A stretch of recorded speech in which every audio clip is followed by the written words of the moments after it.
বুঝতে পারতে হবে ওনারা যা বলেছেন তার বাইরেও আমি কিছু ডাইমেনশন যোগ করে দেব। গোটা বিশ্বের মধ্যে এখন যে যুগ চলছে এটাকে বলে জলবায়ু পরিবর্তনের যুগ। কিয়ামতের আগে গোটা মানব জাতির জন্য জলবায়ু পরিবর্তনের সাথে বড় কোনো ঘটনা নাই। কারণ কি? কারণ হচ্ছে জলবায়ু পরিবর্তন গত 300 বছরে পৃথিবীর মানুষ শিল্পায়ন, নগরায়ন এবং জীবাশ্ম জ্বালানির ব্যবহার, তেল, গ্যাস, পেট্রোলিয়াম যেগুলো মাটির ভেতরে পাওয়া যায় এগুলোর ব্যবহারের কারণে গড় তাপমাত্রা বৃদ্ধি পাইছে 2 ডিগ্রি সেন্টিগ্রেড। এটাকে এই ঘটনার কারণে পুরো পৃথিবীতে এখন দাবানল, খরা, বন্যা, জলোচ্ছ্বাস, ভূমিধস, বৃষ্টিপাত, অনাবৃষ্টি হতেই আছে। আপনারা সকলে সোমালিয়ার নাম শুনেছেন না? সোমালিয়াকে বলা হতো পৃথিবীর আফ্রিকার সুইজারল্যান্ড বলা হতো। কিন্তু যখন ক্লাইমেট চেঞ্জ হলো তখন সাহারার পূর্ব তীরের এই রাষ্ট্র, যেটা সৌদি আরবের সোজা পশ্চিমে লোহিত সাগরের পশ্চিম তীরে আছে, এই দেশের বায়ুর প্রবাহ বদলে যাওয়ার কারণে সোমালিয়া মাত্র 40 বছরের ব্যবধানে পৃথিবীর সবচেয়ে দুর্নীতিগ্রস্ত, অভাবী এবং অনাবৃষ্টির দেশে পরিণত হয়েছে। আজকে পৃথিবীর সব ইন্ডিকেটরে সোমালিয়া সবার নিচে আছে এবং এই সোমালিয়ান মানুষগুলা প্রায় 100 ভাগই মুসলমান। প্রাচীনকালে যখন 300 বছর ধরে ব্রিটিশরা, পর্তুগিজরা বা ফিনিশীয়রা যখন আমাদের দেশে আসতো, ভারতবর্ষে আসতো, ইন্দোনেশিয়াতে যেত, তারা সবাই ওখানে বসতো।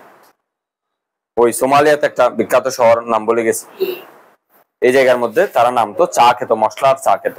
আজকে সেই সোমালিয়ার একটা মাত্র পেশা আছে, দস্যুতা। যে জাহাজগুলা লোহিত সাগর দিয়ে, সুয়েজ খাল দিয়ে, ভূমধ্য সাগর দিয়ে আটলান্টিকে যাবে, ওই সমস্ত তেলের বা অন্যান্য জাহাজগুলাকে দখল করে খাওয়া। এটার কারণ কি? Climate change. ওই যে তার একটা প্রাকৃতিক ঘটনা, গোড়া দেশটাকেই, ইয়েমেনের আগে যে মানুষগুলা চিকন চিকন ফেসবুকে দেখেছিলেন, হাড়ওয়ালা মানুষ, এরা সবাই সোমালিয়ান এবং আপনাদের সাথেও ফাক্কা ইসলামিস্ট এরা, কারণ এরা সৌদি আরবের সাথে লাগালাম ওই পেশের রাষ্ট্র।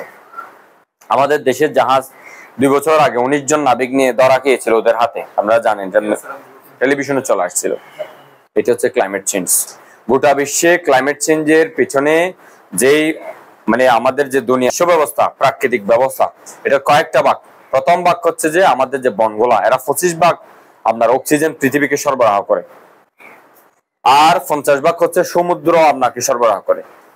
সমুদ্র যে সরবরাহ করে তার 10% হচ্ছে যে ম্যানগ্রোভরা করে। গোটা বিশ্বে যে আপনার প্যারাবন গুলো আছে, এটা সব দেশে নেই। পৃথিবীর মূল মধ্যরেখা থেকে 30 ডিগ্রি উত্তর অক্ষাংশ, 30 ডিগ্রি দক্ষিণ অক্ষাংশ, উত্তরে এই আমাদের থেকে আরো উত্তরে কারা আছে পৃথিবীতে, ধরেন চায়না থেকে শুরু করে দক্ষিণে অস্ট্রেলিয়া পর্যন্ত যে মাঝের জায়গাটা 60 ডিগ্রি উত্তর এবং দক্ষিণ অক্ষাংশ, পৃথিবীর সমান মাঝভাগের জায়গা, যেখানে সাবট্রপিক্যাল এরিয়া আছে বা ট্রপিক্যাল এরিয়া আছে, যেখানে বছর জুড়ে বৃষ্টি হয় বা বছরে 4 মাস বৃষ্টি হয়, এই জায়গাগুলো যেখানে সূর্য ডাইরেক্ট বা ইনডাইরেক্ট কিরণ দেয়, এই জায়গাগুলোর মধ্যে সোজা পূর্ব পশ্চিমে এই জায়গাগুলো আছে, প্যারাবন গুলো আছে। গোটা বিশ্বে এই মুহূর্তে যে প্যারাবন আছে সেখানে 10 বিলিয়ন টন কার্বন ডাইঅক্সাইড জমানো আছে মাটির ভেতর। এগুলো যদি উদ্গীরণ হয় তাহলে পুরা বিশ্বে আগুন ধরা যাবে এট এ টাইম। আপনারা দেখছেন না, কানাডাতে আগুন ধরছে, পুরা লস অ্যাঞ্জেলেস কাক হয়ে গেছে, পুড়ে গেছে, দেখছেন না? নট এ সিঙ্গেল বাড়ি বাঁচাইতে পেরেছে কেউ আগুন থেকে। এরপর গাজার কথা দেখেন, গাজাতে যারা হত্যা করছে সেই ইসরায়েল, পুরাটার মধ্যে আগুন ধরে গেছে, ইসরায়েল কি কিছু করতে পেরেছে? This is the climate change. এই জলবায়ু পরিবর্তনকে রক্ষা করার জন্য সবচেয়ে গুরুতর ভূমিকা রাখে বাংলাদেশে ওয়ান অফ দ্য বিগেস্ট জায়গা, এটা তো ম্যানগ্রোভ। বাংলাদেশে 3000 স্কয়ার কিলোমিটার জায়গা ম্যানগ্রোভ, সুন্দরবন এবং আমাদের এই উপকূলীয় বনগুলা মিলাই। বাংলাদেশে সুন্দরবনের আগের বন হচ্ছে যে এই যে চকরিয়ার সুন্দরবন। এই সুন্দরবন যখন 1984 সালে মানুষ এরশাদ সরকারের আমলে কেটে কুটে যখন বাস করে ফেললো, শুধু একটা ঘূর্ণিঝড়ে এই কুতুব দিয়ে 3,80,000 মানুষ মারা গেছে। এই হচ্ছে যে আপনার ফেরাবনের গুরুত্ব। আজকে মহেশখালীর চারপাশে এগুলো আছে, লোকেরা সেটাকে দেদারসি কাটছে। এটার পিছনের একটা রাজনৈতিক অর্থনীতি আছে। এটা কি? আমাদের দেশের মানুষগুলা 53 বছর বা দেশেও অনেক বেশি গরিব থেকে গেছে। কারণ কি? রাষ্ট্র শোষণ করে। আমি বলি যে রাষ্ট্র ধনীদেরকে পূজা দেয়, মধ্যবিত্তদেরকে সেবা করে, আর গরিব মানুষদেরকে শোষণ করে। 70 ভাগ দরিদ্র মানুষদের থেকে গেছে। এই মানুষগুলো ভাতের জন্য যখন তারা আপনার নৌকায় যারা ডুবে যায়, মাঝি মাল্লা যখন ডুবে যায়, দেখা যায় যে একটা সে সুতা দেখেছে, তার মনে হচ্ছে সেটা একটা দড়ি। যদি দেখেছে সে দড়ি, এটা মনে হবে যে তার জন্য লোহার শিকল, কারণ সে ডুবে যাচ্ছে। সে স্থানীয় যে কোনো না তাকে ধরে রাখবে, কারণ সে বেঁচে থাকতে চায়, দুটো ভাত খেতে চায়। ভাত খাওয়া হয়তো মূল ঘটনা। এই ভাত খাওয়ার জন্য তারা নেতাদেরকে পূজা করে। সেই ছোট ছোট ফাতি নেতাগুলা যারা আজকে আমাদের সমাজের 30 ভাগ মধ্যবিত্ত এবং ধনী নেতা। আমরা তো কোনো দরিদ্র মানুষকে নেতা বানাইনি কখনো।